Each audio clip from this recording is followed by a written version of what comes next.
Hi guys, this is Teja. Welcome to FX.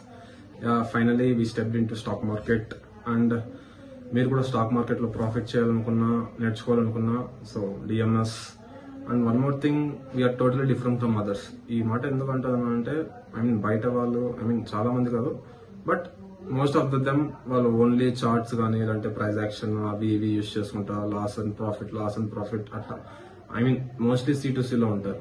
But coming to us మనం అలాంటివన్నీ ఏమి use చేయం. మనం ఓన్లీ ప్రైజెస్ మీద డిపెండ్ అయ్యి ఉంటాం. Only price value price totally మేము దాని మీద డిపెండ్ అవుతాము. వన్ మోర్ థింగ్, బయట వాళ్ళలాగా మనం ఓన్లీ ఇండిసెస్ మీద మనం ఫోకస్ చేయం. మనం only focus on stock options. బయట వాళ్ళలాగా Nifty, bank Nifty, Sensex, mid cap Nifty only దాని మీద ఫోకస్ చేయకుండా మనం దాని మీద కూడా చేస్తాం, but most of the time మనం స్టాక్ ఆప్షన్స్ లోనే చేద్దాం.